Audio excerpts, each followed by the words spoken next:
میں نے کہا عمر کوئی حکم تھا تو مجھے بلا لیتے. کہنے لگے میں نا امیر بن کے نہیں آیا, تیرا ویر بن کے آیا ہوں. امیر المومنین کی حیثیت سے سرکاری کام سے بلاتا تو وہاں بلاتا, مجھے ایک ذاتی کام پڑ گیا.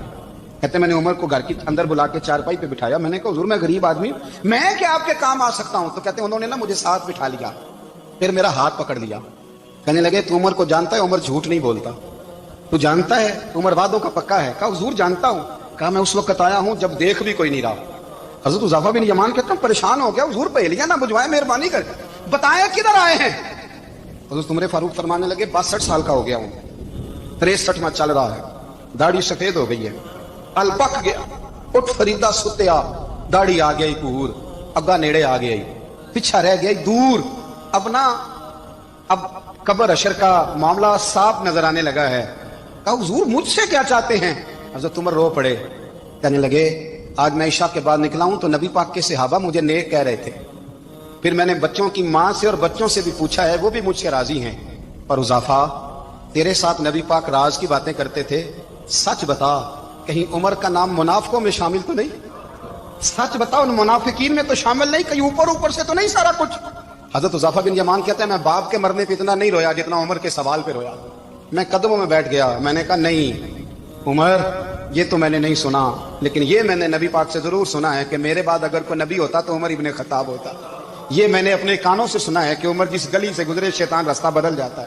یہ میں نے اپنے کانوں سے سنا ہے کہ 950 سال حضرت جبریل جناب عمر کی شان بیان کریں تو پھر بھی بیان نہیں ہو سکتا. یہ میں نے ضرور سنا. دوستو ساری زندگی حضرت عمر نے اگر دوسروں کا محاسبہ کیا تو اپنا اور اپنے بچوں کا بھی کڑا خیال رکھا, اپنی ذات پر بڑی توجہ دی. جو لوگ اپنا بھول جاتے ہیں نا, ہمیں اپنی صحت کا بڑا خیال ہے لیکن اپنی روحانی زندگی کا کوئی خیال نہیں ہے, قلبی زندگی کا کوئی تصور نہیں ہے. آپ یقین کریں موٹا آدمی کمزور ہونے کے لیے جدوجہد کر رہا ہے, کمزور طاقتور ہونے کے لیے, لیکن جس کو کتنے دن بیت گئے اللہ رسول کی یاد میں رویا ہی نہیں, کتنے دن بیت گئے نہ سننے کو دل ہی نہیں چاہا, جسے مہینوں بیت گئے اور قرآن پاک کی طرف نظر ہی نہیں گئی, وہ فکر مند ہی نہیں. زندگی زندہ دلی کا نام ہے, مردہ دل کیا خاک جیا کرتے ہیں. بھائی حضرت عمر کی زندگی دور حاضر میں ہمیں یہ سبق دیتی ہے کہ کڑی نگرانی رکھو اپنے پودوں کی, کڑا خیال رکھو اپنے ذاتی باغ کا, اور یہ جو تمہارے دل کی دنیا ہے یہ تمہاری روح کی زندگی ہے, اس کا محاسبہ کرتے رہو. نبی کریم علیہ السلام نے فرمایا اپنا حساب خود کر لو قبل اس کے کہ تمہارا حساب کیا جائے. اپنا حساب بولیے, اپنا حساب. ہم ساری دنیا کا حساب کرتے پھرتے ہیں, کوئی کہاں سے کماتا ہے کہاں کھاتا ہے, پر اپنا حساب حضور نے فرمایا حساب کر لو قبل اس سے کہ تمہارا حساب. مولا علی فرماتے ہیں نماز پڑھ لو قبل اس کے کہ تمہاری نماز پڑھی جائے, نماز پڑھ لو قبل اس کے کہ تمہاری. اپنا محاسبہ کریں, تھوڑا سا نا اوپر دائیں بائیں دیکھنے کی بجائے تھوڑی سی گردن جھکا کے نا. درویش کہتے ہیں برے بندے نو میں لبن ٹریا تے جگ تے ملیا نہ کوئی, اپنے اندر چاتی پائی تے میتھوں برا نہ کوئی. تھوڑی سی اپنی طرف توجہ دیں. ہم نا بے چین وقت گزار رہے ہیں, بے قرار ہیں, بے سکون ہیں. سبب یہ ہے کہ ہم نے نا اپنا حساب کرنا چھوڑ